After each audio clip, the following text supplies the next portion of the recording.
आप सभी को जय मसीह की द बाइबल पोर्शन में आपका स्वागत है।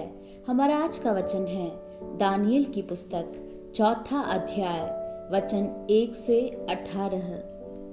नबूकदनेस्सर राजा की ओर से देश देश और जाति जाति के लोगों और भिन्न भिन्न भाषा बोलने वाले जितने सारी पृथ्वी पर रहते हैं उन सबों को यह वचन मिला, तुम्हारा कुशल क्षेम बढ़े। मुझे यह अच्छा लगा कि परमप्रधान परमेश्वर ने मुझे जो जो चिन्ह और चमत्कार दिखाए हैं उनको प्रकट करूं। उसके दिखाए हुए चिन्ह क्या ही बड़े और उसके चमत्कारों में क्या ही बड़ी शक्ति प्रकट होती है। उसका राज्य तो सदा का और उसकी प्रभुता पीढ़ी से पीढ़ी तक बनी रहती है।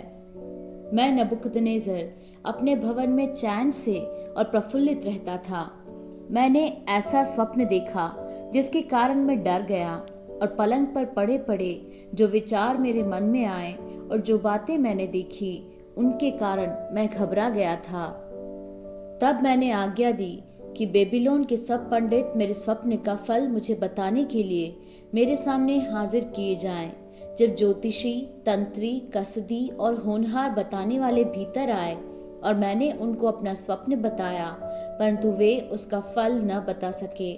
अंत में दानियेल मेरे सन्मुख आया, जिसका नाम मेरे देवता के नाम के कारण बेलतशस्सर रखा गया था और जिसमें पवित्र ईश्वरों की आत्मा रहती है। और मैंने उसको अपना स्वप्न यह कहकर बता दिया, हे बेलतशस्सर, तू तो सब ज्योतिषियों का प्रधान है।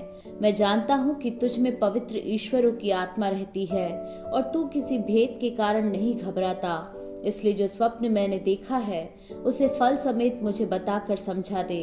जो दर्शन मैंने अपने पलंग पर पाया वह यह है, मैंने देखा कि पृथ्वी के बीचों बीच एक वृक्ष लगा है। उसकी ऊंचाई बहुत बड़ी है। वह वृक्ष बड़ा होकर दृढ़ हो गया और उसकी ऊंचाई स्वर्ग तक पहुंची और वह सारी पृथ्वी की छोर तक दिखाई पड़ता था। उसके पत्ते सुंदर और उसमें बहुत फल थे, यहाँ तक कि उसमें सबों के लिए भोजन था। उसके नीचे मैदान के सब पशुओं को छाया मिलती थी और उसकी डालियों में आकाश की सब चिड़िया बसेरा करती थी और सब प्राणी उससे आहार पाते थे। मैंने पलंग पर दर्शन पाते समय क्या देखा कि एक पवित्र पहरुआ स्वर्ग से उतर आया। उसने ऊंचे शब्द से पुकार कर यह कहा, वृक्ष को काट डालो, उसकी डालियों को छांट दो, उसके पत्ते झाड़ दो और उसके फल बिखरा डालो।